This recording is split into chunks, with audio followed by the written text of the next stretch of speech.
Welcome to S24. Welcome to S24 Rundown, where we bring you the top headlines making waves across Nigeria and around the world.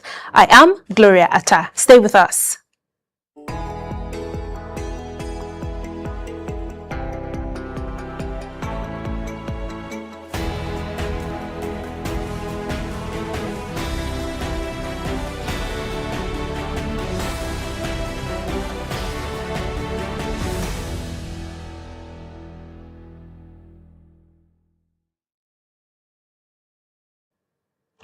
Let's begin.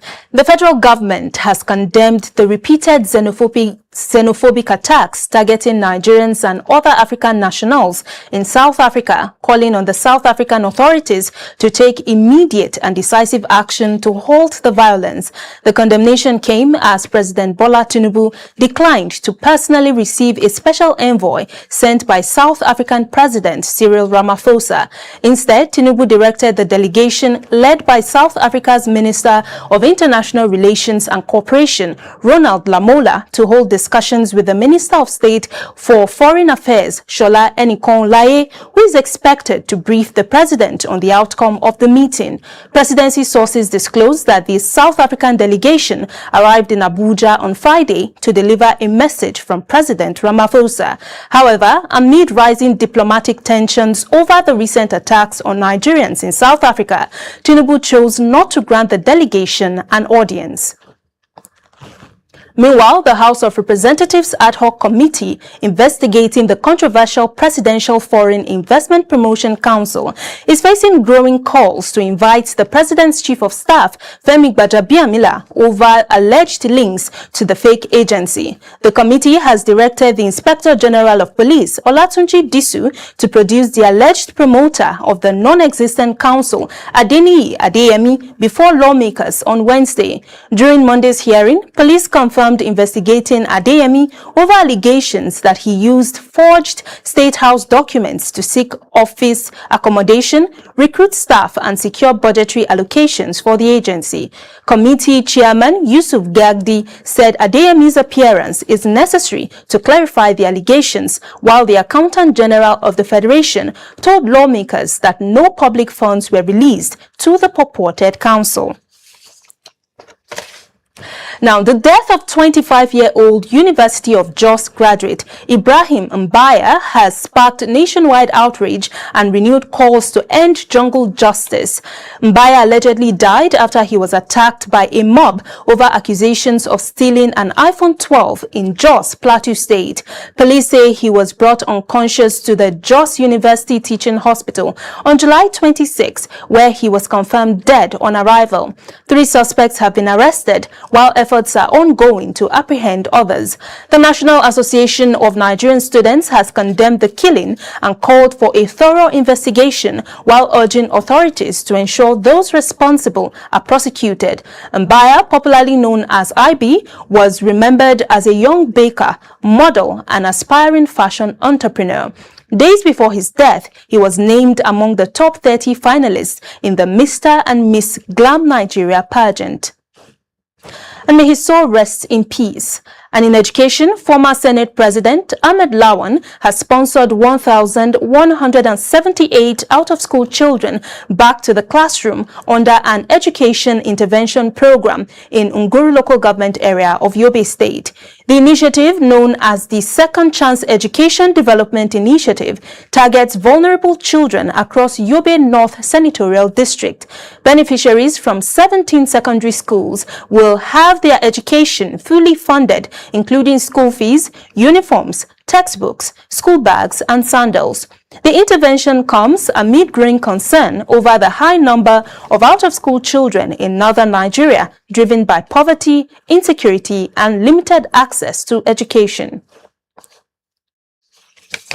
Now, a federal high court in Lagos has sentenced a fugitive drug kingpin and a former international footballer to a combined 24 years in prison for cocaine trafficking.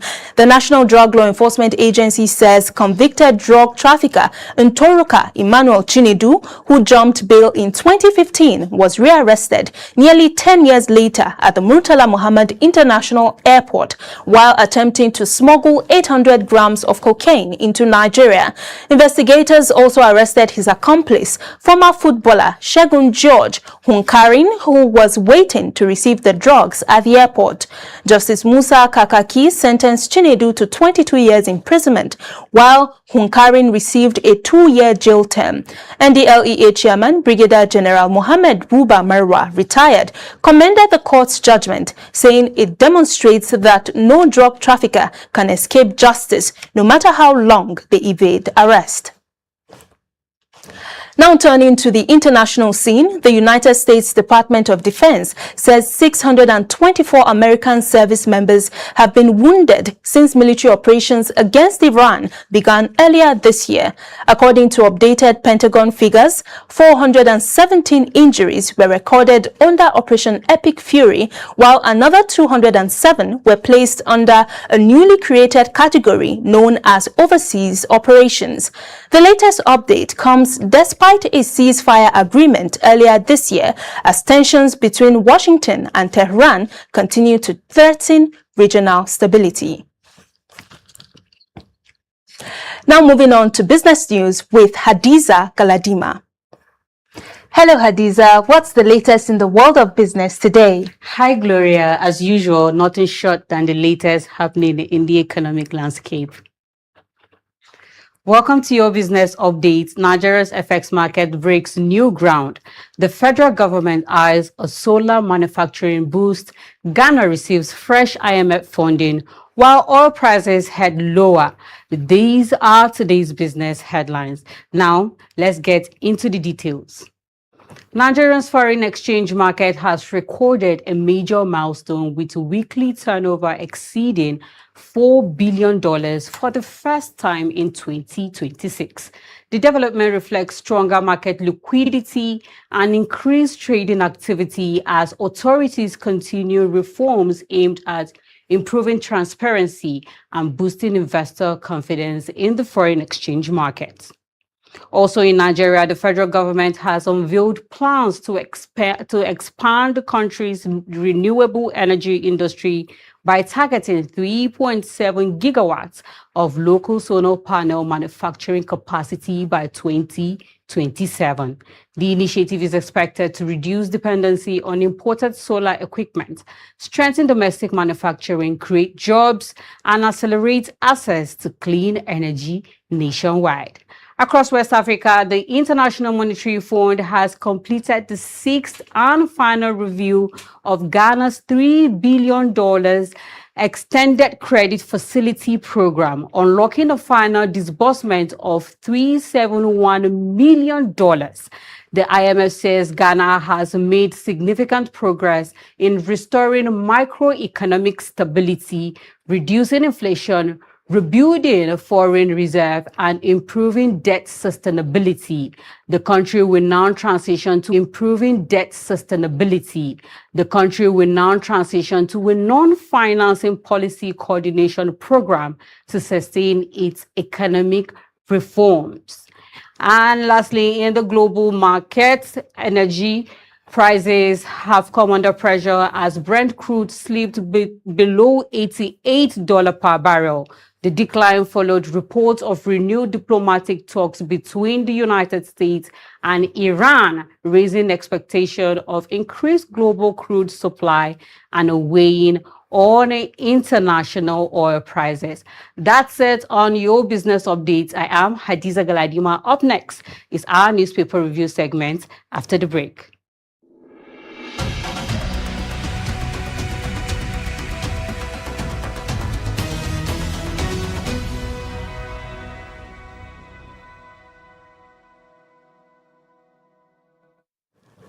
Thank you, Hadiza, and welcome back. Now to our next segment, the newspaper review with Sarah Abel. Hello, Sarah. Hi, Gloria. How are you doing today? I'm good. Thanks for having me today again. Yeah, it's always a pleasure having you here. And I hope, as always, you are ready to dissect these issues. So let's quickly get right into it. And we'll be taking a look at our first newspaper. We'll be looking at the New Telegraph. And it says, PFIPC probe.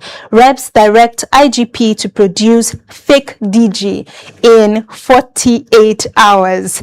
Now, this is an interesting conversation that has lingered for the last few weeks. Yes. So what does this say about accountability and transparency in government? Government are not serious. We know what is going on in this country. Let's not act as if these people are just acting drama. You know, yeah, they're acting drama for us. You saying the IG of police should bring him within 48 hours. Why does it feel like coercion? Is the police not cooperating? Why do they need to give a deadline? If yes, truly everybody is involved in trying to understand what has gone on, there is no need for a deadline to be given. I mean, the government is not serious about tackling this issue. Let us just be frank with it. They are not serious.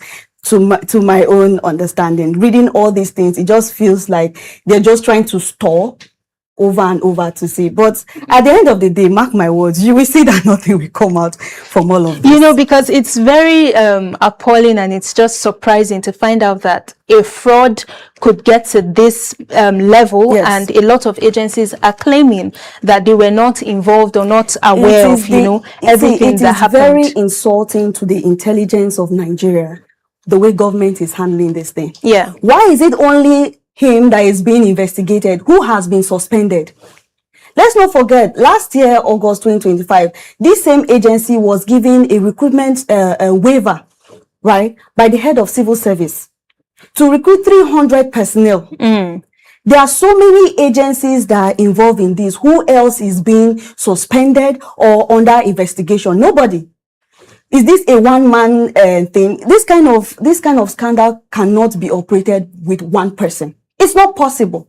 Of course, we know the reps have already demanded that the chief of staff to the president, Femi Gbajabiamila, appear in court as well. So a big question a lot of experts are asking is, if at the end of the day be have been indicted, should there be prosecution? Should they be? Of course there should be prosecution. But do you think that is actually going to happen? That's why I said it's not. That's why I say it is an insult to the Nigerian people. They are just acting drama up and down. It is. Nothing is going to happen, because why is it now that the reps are asking for Gbajabiamila?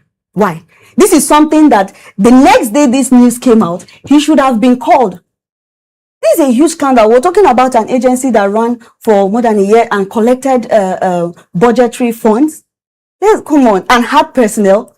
But the accountant general said no funds were disbursed into that account, from the creation of the account itself. Yeah, that also begs a lot of questions. They're saying they had 29 documents that were forged, right, from this investigation. Yes. Who authenticated those documents? Right? Who are involved? Who benefited? What money has gone in? Oh, now they are saying that money has not been disbursed into it. Why? Ridiculous. So now, another important question is, just like you've said, the way the government and our officials in power would handle this is going to speak a lot to the level of confidence the Nigerian people, Your government will have care about the confidence that the Nigerian people have about them. Okay. If they do care, they would have handled this thing since. All these things they are doing is just a bar to say, okay, we are investigating. Let it don't be like we're not investigating. Calling Gbajabiamila should have been done since. The police should have been cooperating with the reps. They don't need 48 hours. It tells you that there is a lacuna, there's a space in communication that is not smooth, that is going on right now. For them to give the police 48 hours, it means there's no cooperation going on. Right? So we are not stupid as Nigerians, right? This kind of thing, if it happens elsewhere, a lot of people would have been fired. If it is your private business, that kind of thing happened, you would have fired your accountant, you would have fired everybody that is involved in it. Yes. Yes, you would have suspended, fired, and put under investigation. But now it's just him. The only person that has been arrested apart from him was his father. It shows Nigeria, my seriousness. country. So let's quickly take a look at our second newspaper because of time, and we're going to be looking at This Day newspaper. And on the front page, it says, insecurity. After creating 4 new divisions, FG plans fresh pay rise for military. Now, do you think that, you know, increasing the salary of our military personnel is going to have a direct impact in their fight and the morale to, you know, fight insecurity for the country? Of course it will. Patriotism is key, but patriotism is not salary. Yeah. Right. You need to give the soldiers something worth fighting for apart from patriotism. You're telling these people to go to the front line, put their lives at risk, and they might even pay the highest price, which is their life, right? Yeah. You need to make them understand that whatever happens to you, the welfare of your family, you know, is being looked into. Even your own welfare is being looked into. I think that's why I keep saying, Gloria, anytime we discuss insecurity, my stance has been that government has never really been serious in tackling insecurity. There's so many inconsistencies. We have been tackling insecurity for over a decade now, right? Yes. And it is just last 2 years that their salary was increased from 49,000 to 100,000. It's ridiculous. Yeah. Right? What are these people fighting for? Their welfare is not okay. Their remuneration is not okay. What happened to fallen soldiers, their family? What happened to the children that they have left behind? There's so much suffering that is going on. It's unfair. I think this is even late coming. It's not something we should applaud the government for, because it is something that they should have done along the years. Yeah, just like you rightly said, when it comes to welfare, salary is just even one side. Yes. Their families are not talked about. Their mental health is not talked about. Government sponsoring a lot of all things. the fallen soldiers' children to tertiary institutions? Yeah, I'm aware What that about, they do have some of this funding available. Yes, it is, but it is not comprehensive.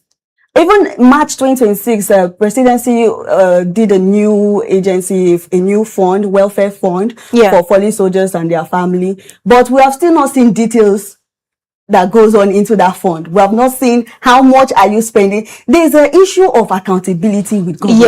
Yes, you've always stressed that. Another thing I would like us to talk about is the new divisions that were just recently created. Yes, the 4 new divisions. Yes, the 4 new divisions. And a number of Nigerians have been commenting, especially analysts, that our divisions, our additional divisions, what we need, or equipment or manpower development. Do you think we are tackling this the right way? If this division comes in with more equipment and all, then it's fine.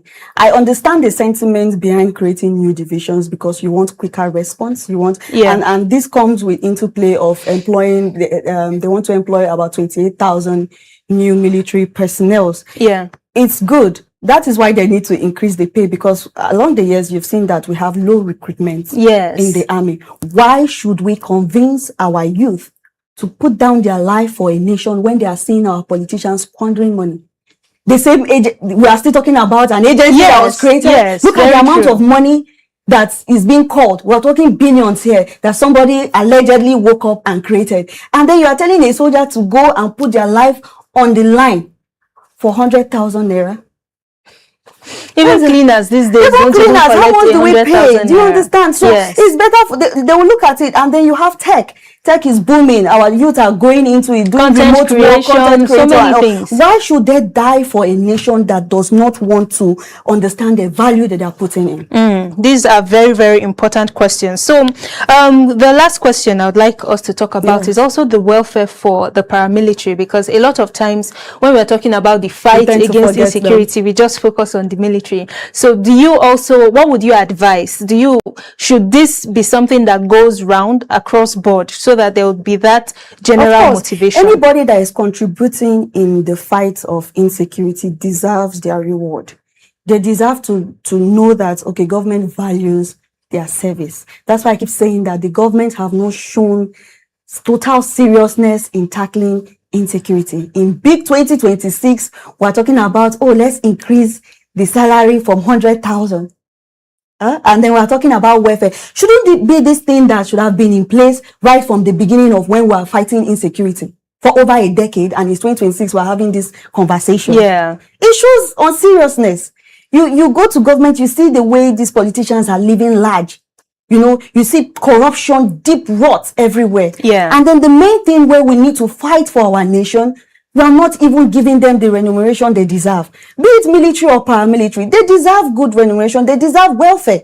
Their family needs to be taken care of in case they lose their life fighting for a nation. Yeah, even the good books have said it, that a laborer is entitled to his wages. So at this juncture, I'm just going to put a pause to this conversation. Thank you so much, Sarah, for joining us on our newspaper review for today. And that's all we can take. Up next is S24 Report, coming to you after the break. Stay with us.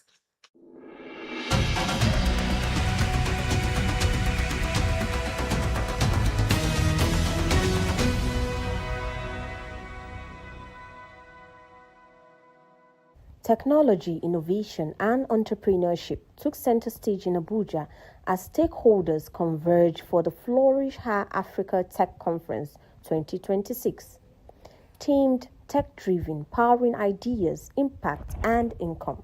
Outside the country, they've already done those things before it gets to Nigeria. So if we bring this thing, we train people, we let them understand that technology can make life easier, I think they will embrace it. I remember when AI came newly, people were scared that AI was going to take jobs, but AI is not here to take jobs. AI is here to help you make your job better, to also give you that ease, right? You can write proposal in less than how many minutes with AI, and if we know how to use the AI effectively. So this is what we want to try to bring to Nigeria, so that young people can harness this technology to scale what they are doing, and also to make profit, a living from it, and have a sustainable livelihood instead of depending on people, or depending on just an education certificate that they've gotten in schools. The conference brought together industry leaders, entrepreneurs, policymakers, and young innovators to explore how technology can create opportunities, drive economic growth, and shape Nigeria's digital future. Effect or the impact of technology on everybody listening here is that I feel like one thing that is coming strong is that before you use technology to solve a problem, you need to know what kind of technology do you want to use. And then who is this technology going to be for? And is it really going to solve problems? Beyond networking and conversations, the conference sought to identify practical ways technology can empower young Nigerians and create new opportunities for women entrepreneurs in the digital economy. Awareness. There should be greater awareness as far as the use of technology, and young people too, like I said, should become interested in learning, and if they learn and expose themselves to what's available, then it'll be easy for them to. With artificial intelligence and digital innovation transforming industries at an unprecedented pace, participants were also challenged to consider how young Nigerians can remain competitive in an increasingly technology-driven world. The things you would do before you cross the road, you want to look at both sides. Do the same in the digital space. Beware of certain things you should do. Don't just because you want to get access to a particular app, you now press that I accept all cookies. You don't know what you actually accept.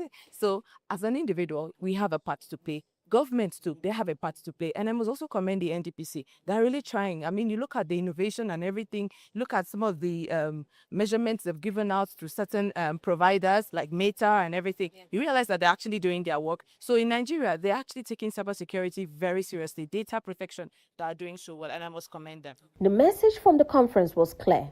Nigeria's digital future will be shaped not only by adopting new technologies, but by empowering a new generation of globally competitive innovators and entrepreneurs. As conversations on innovation, impact, and income continues, stakeholders express hope that the ideas shared will inspire young Nigerians to transform bold ideas into sustainable solutions that drive growth across the continent. Aisha Muhammad, S24 Television, Abuja.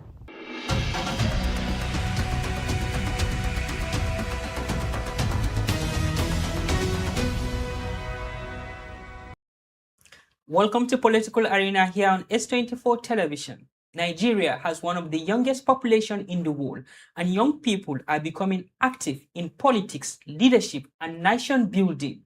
Many believe that the future of the country depends on how well the citizen and young people prepare themselves and how well they participate in governance.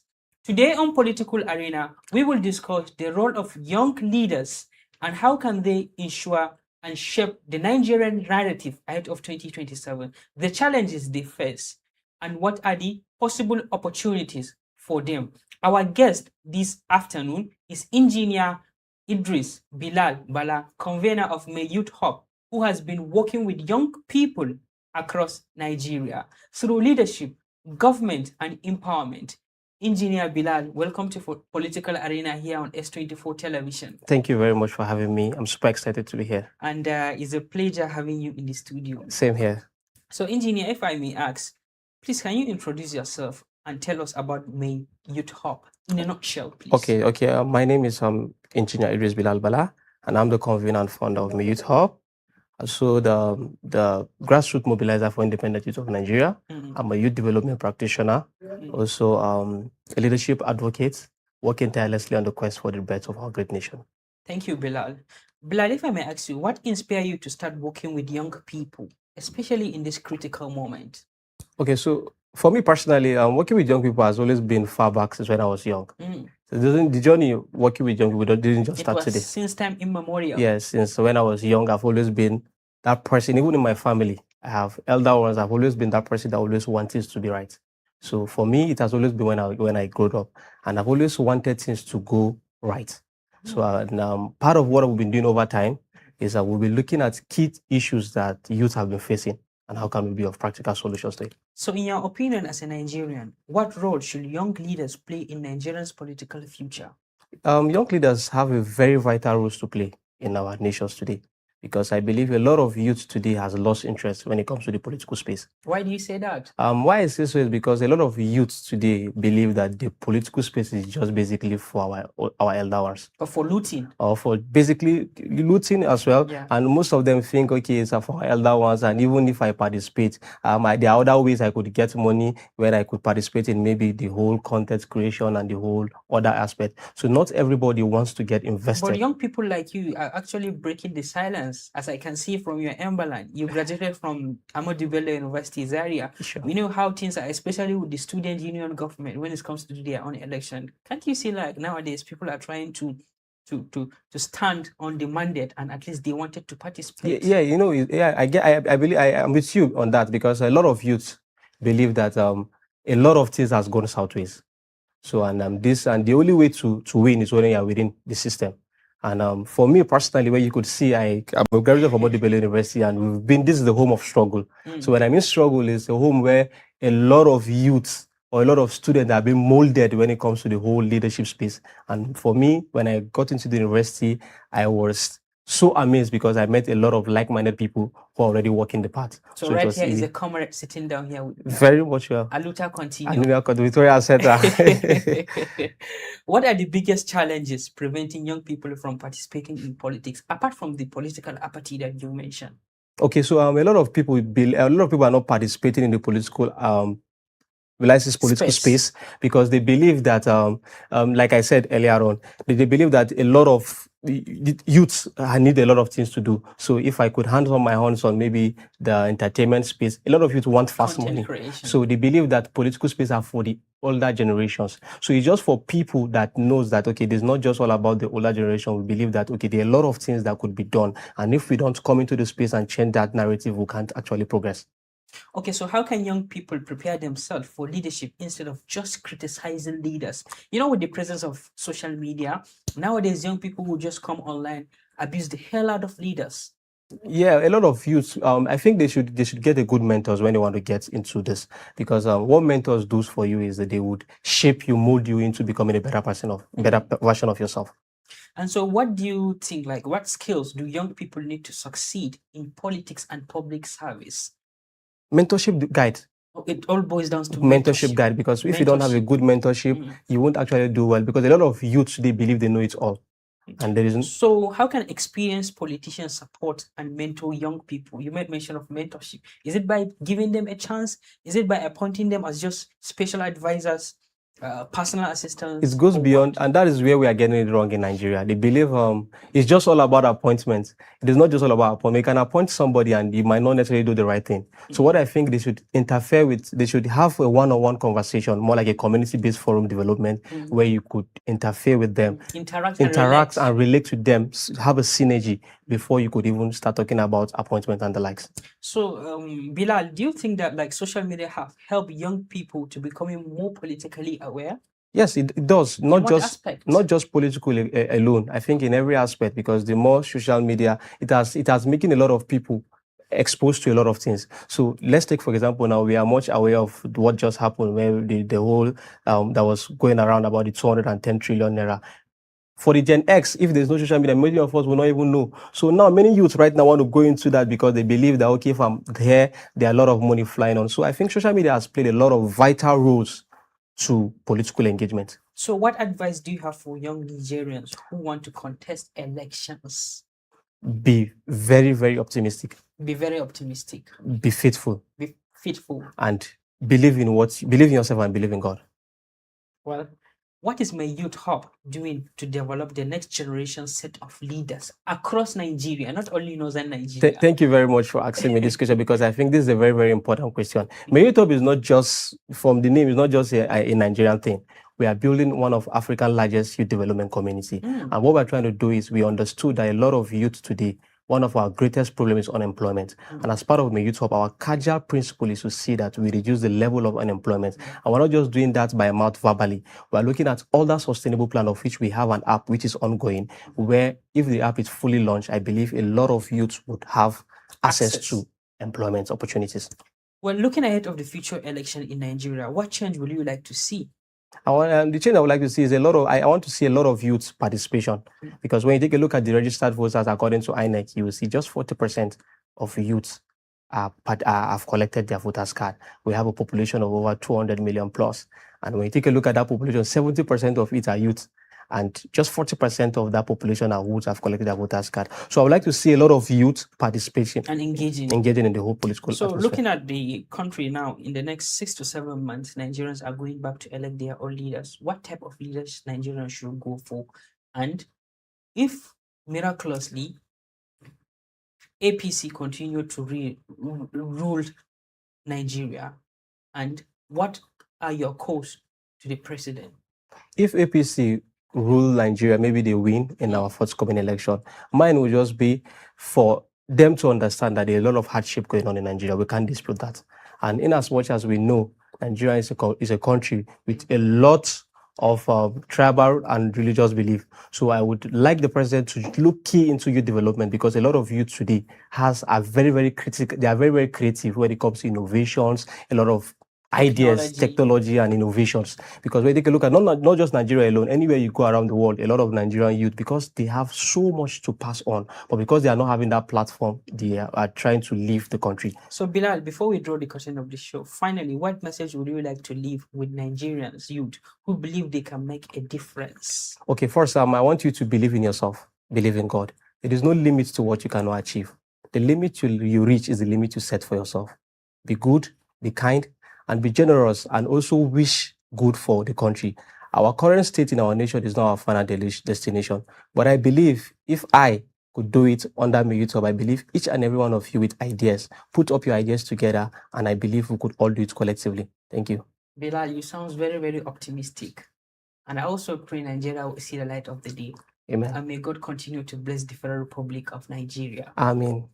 So this is where we will draw the curtain of political arena here on S24 television. May God bless the Federal Republic of Nigeria, and bye for now. Thank you.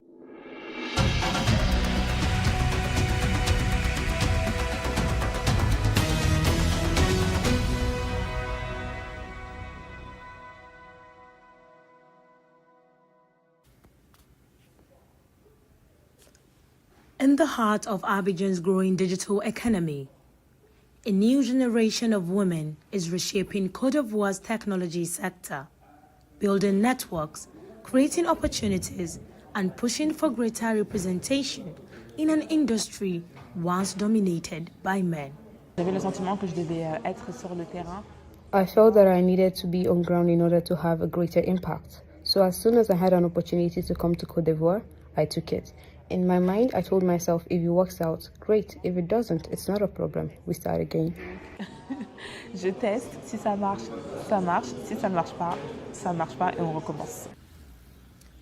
When Longa Andre Muyamba arrived in Côte d'Ivoire in 2021, she quickly noticed how few women occupied visible leadership positions in technology and innovation.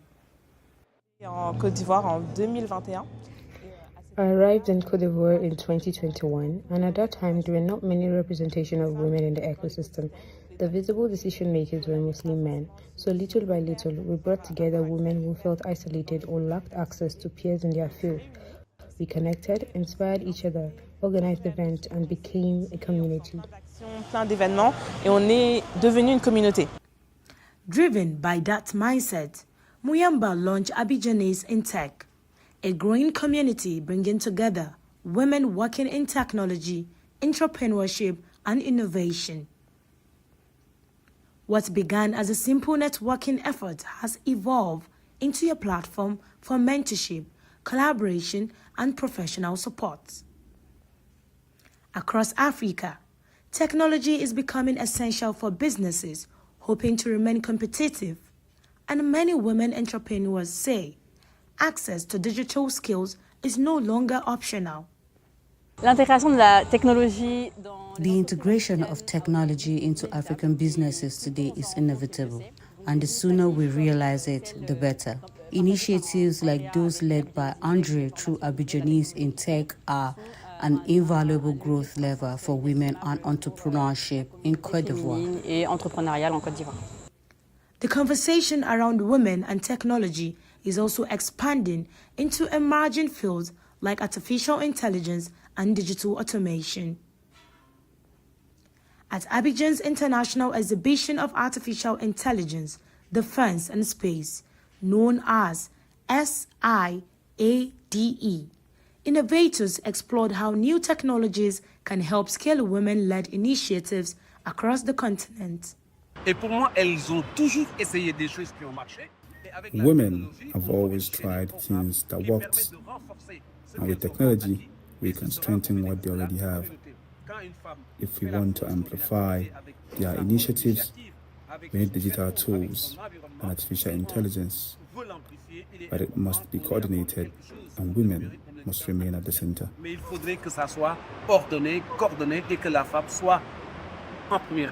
Today, Abidjanese Intech is no longer just a small gathering of professionals.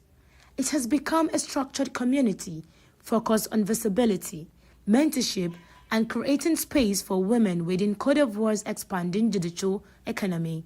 As Abidjan grows into one of West Africa's leading innovation hubs, these women are ensuring that the future of technology in Côte d'Ivoire is not only digital, but inclusive.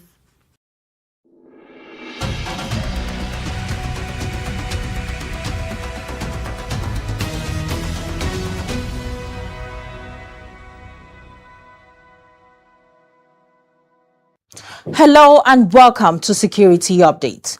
We begin with another grim reminder of Nigeria's security challenges. In this bulletin, at least 30 people are killed in a fresh attack on the Kaduna community, amongst other stories. Yes, you heard me. At least 30 people, including 8 children, were killed after suspected terrorist attack Narido village in Kamaru ward of Kauru local government area, Kaduna State, late Sunday night. The attackers reportedly stormed the community, opened fire on residents, set houses ablaze, and left several others injured. Survivors described the assault as one of the deadliest attacks on the community in recent times, with many families displaced after their homes were destroyed. In another sad story, some officers of the Nigerian Police Forces Mobile Police (MOPO) unit deployed for peacekeeping operations in Plateau State have alleged that they have gone 7 months without receiving their operational allowances.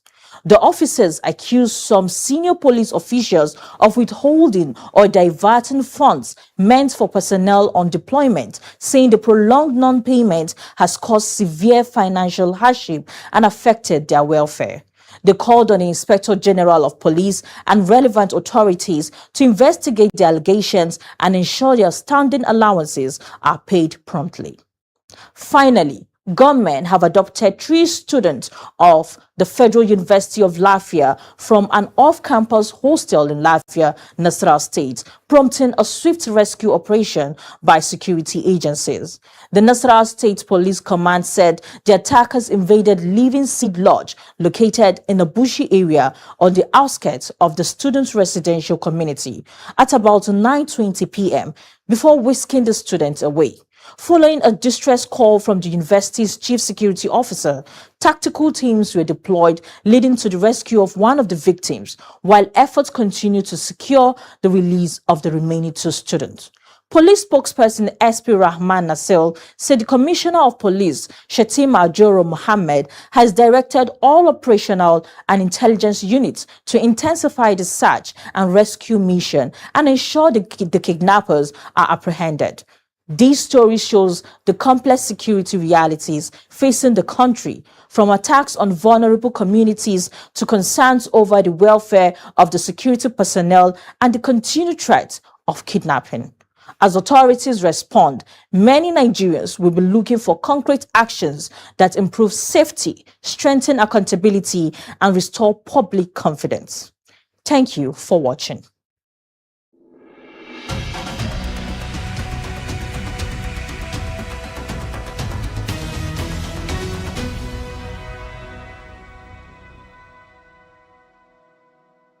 Hello and welcome to Tech World Updates, where we discuss technology, innovation, and digital world. I am Aisha Muhammad. Here's what's shaping ICT from Nigeria to the global stage. Today's ICT headlines are dominated by Nigeria's expanding role in artificial intelligence, Africa's renewed commitment to affordable and meaningful digital connectivity, and a global call for Africans to take greater ownership of the continent's digital infrastructure and technological future. We begin in Nigeria. Nigeria is taking another major step in artificial intelligence development. The Minister of Communication, Innovation and Digital Economy, Dr. Bosun Tijani, has announced the continental expansion of Atlas, Africa's first government-wide open-source large language model. Originally developed as a Nigerian initiative, the framework will now support more African countries while incorporating indigenous African languages into AI systems. Officials say the move is aimed at ensuring artificial intelligence better reflects Africa's linguistic diversity and strengthens local innovation, research, and digital inclusion across the continent. Across Africa, the 7th ordinary session of the African Telecommunications Union Plenipotentiary Conference has concluded in Abuja with 2 major outcomes. Delegates elected Zambia's Malawi Kizais as the new Secretary General of the African Telecommunication Union. While Nigeria assumed the role of chair of the conference, member states also adopted the 2026 Abuja Declaration on Meaningful Connectivity for Africa, committing governments to technology-neutral policies designed to reduce the cost of internet access, improve smartphone availability, and accelerate digital inclusion across the continent. The declaration is expected to guide Africa's digital policy direction as governments work towards expanding affordable connectivity for millions of citizens. And finally, to the international stage. The International Telecommunication Union has called for Africa to take greater ownership of its digital future. Speaking at the conference, ITU Secretary General Doreen Bodang Martin urged African countries to design, build, manage, and finance more of the digital infrastructure locally. Rather than relying heavily on the external technology providers, she said strengthening local capacity will be essential to achieving long-term digital sovereignty, sustainable innovation, and inclusive economic growth across the continent. And that's Tech World Update, where innovation meets impact and the future stays in focus. Do stay with us as entertainment news updates up next with Karima Hassan. Thank you and bye for now.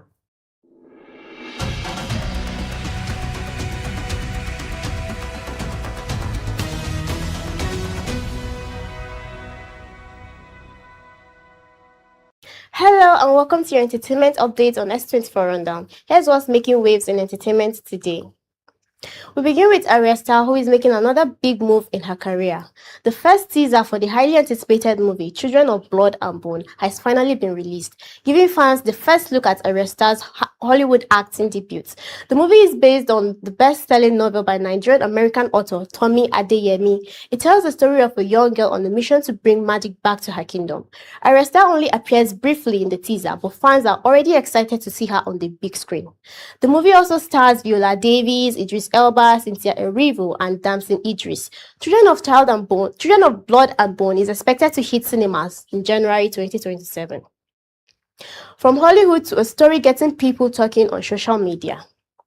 The video has sparked reactions online after many fans believed he took a subtle swipe at MC Oluomo in a recent post. The singer got people talking after he wrote, "King MC Oluomo, them say you dey game. I doubt. LOL, look your mirror." Although he didn't explain what he meant, many fans believe the message was directed at the former Lagos Transport Union chairman. The post quickly sparked different reactions, with many people sharing their opinions and trying to figure out what Davido meant. So far, neither Davido nor MC Oluomo has responded to the speculation, but the conversation is still making rounds on social media. And finally, some good news for music lovers. South African music star Tyler is coming to Lagos this December. The Grammy winner has been announced as one of the major headline acts for the concert in the city. The news has excited many fans who have been looking forward to seeing her perform in Nigeria again. Tyler is known for hit songs like Water, Push to Start, and Jump, and she has built a strong fan base in Nigeria. Although the venue and ticket details are yet to be announced, fans are already looking forward to what promises to be one of the biggest concerts of the festive season. And that's your entertainment update for today. I'm Karimat Hassan. Thanks for watching.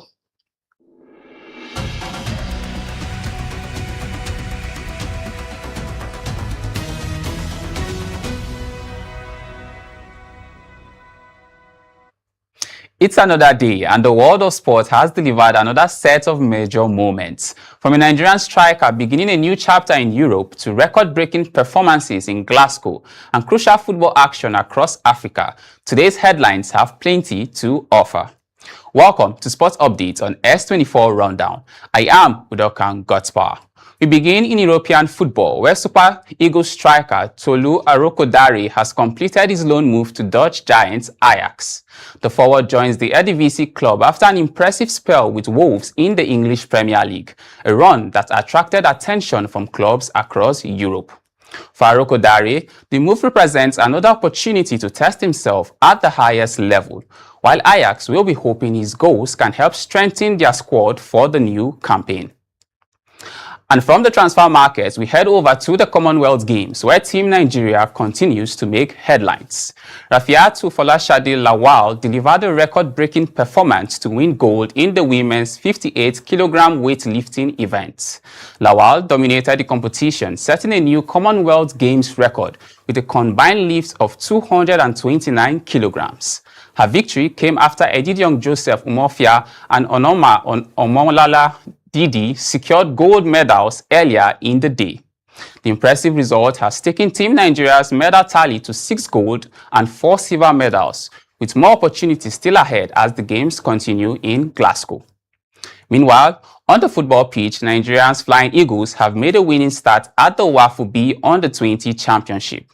The young Nigerian side defeated Ghana 4-2 in their opening match, producing an entertaining performance to begin their campaign on a positive note. The Flying Eagles will now turn their attention to their next group game against Togo as they look to build on that impressive opening victory. And finally, attention shifts to the Women's African Cup of Nations, where the defending champions begin their title defense today. The Super Falcons face tournament debutants Malawi in their Group C fixture, with captain Rashidat Ajibade demanding nothing less than victory. Ajibade says the team is fully focused on making a strong start, while head coach Justin Madugu has warned his players not to underestimate Malawi.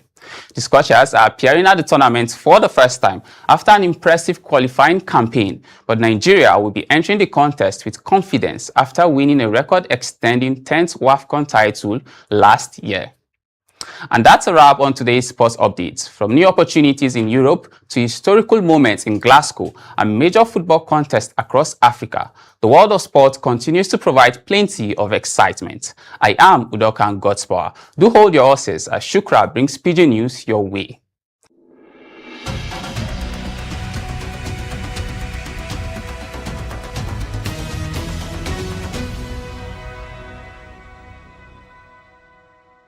Una welcome my people. This na S24 Pidgin make we sharply enter the tori where they make headlines. Federal government don't yelp South Africa for the sake of the repeated attacks where they happen to Nigerians and other African people for their country. Federal government come tell them say make them take action sharp taps to stop the gbege as soon as possible. As the matter dey hot, President Bola Tinubu declined to personally collect envoy where South African President Cyril Ramaphosa send. Instead, now the Minister of State for Foreign Affairs, Shola Enikonlaye, the president tells say make him yarn with the South African delegation led by their own Minister of International Relations, Ronald Lamola. And as that one said they happen, make we look into the wahala for the fake investment agency. The House of Rep Committee, where they yarn about one suspicious Presidential Foreign Investment Promotion Council, where they receive pressure, make them summon the President Chief of Staff, Femi Gbajabiamila, over him alleged connection with the fake agency. The committee don't give Inspector General of Police, Olatunji Disu, matching order, make he bring the person who promotes the fake council, Adeniyi Adeyemi, come face lawmakers on Wednesday. Police come here and say them don't check how the guy take fake State House paper, chop office space and recruit worker. Committee Chairman Yusuf Gagdi talk say Adeyemi appearance, they necessary to solve the allegation. And for inside another sad news, the death of UniJust students don't spark outrage. People they vex and they yarn over how 25-year-old UniJust student Ibrahim Mbaya, aka Ibi, take die through jungle justice. People gather beat the young baker and we be model, we be fashion entrepreneur because they accuse and say in thief iPhone 12. Police can confirm say they bring him unconscious to the Jos University Teaching Hospital, where doctor don't confirm say he don't cry. Police don't catch 3 suspects and they find the remaining people we take join hand beat am. Say no to jungle justice and may the soul of the departed rest in peace. And for inside another matter, Senator Lawan don't send 1,178 children back to school. Former Senate President Ahmed Ibrahim Lawan don't pay school fees for 1,178 children who stop school inside Unguru local government area of Yobe State. Through his Second Chance Education Development Initiative, the man helped vulnerable Pekin from 17 secondary schools with school fees, uniform, textbook, school bag, and sandal to combat the out-of-school poverty and insecurity where they drive out-of-school situation for northern Nigeria and Nigeria at large. Federal Court for Lagos don't give fugitive drug kingpin and former international footballer a total of 24 years imprisonment for cocaine smuggling. NDLEA say Intoruka Emmanuel Chinedu will run from bail 2015 chop 22 years bail after they don't catch him with 800 grams of cocaine from Murtala Mohammed International Airport. Him accomplice and ex-footballer Shegun George Onkarim will come pick the drug safe chop 2 years jail. NDLEA Brigadier General don't salute the court say them do the right thing and it go show say we no go tolerate any drug trafficking related matter for year and you go stitch up your cake no matter how long it take. And for the last news here, although no before here now for Obodo Yibo, US Pentagon released injury figure over Iran operation. US Department of Defense don't yarn say 624 American soldiers don't sustain injury since military operation against Iran starts this year. According to the update, 417 injury happened under Operation Epic Fury, while 207 joined another category called Overseas Operation, even though ceasefire agreement may happen earlier this year. This one still come amidst the ceasefire talk we didn't talk this year as tension done the threatening regional stability. So, my people, now here we go keep our tori, make our tori no finish for mouth. I go see you now next time. My name now Oni Shukra.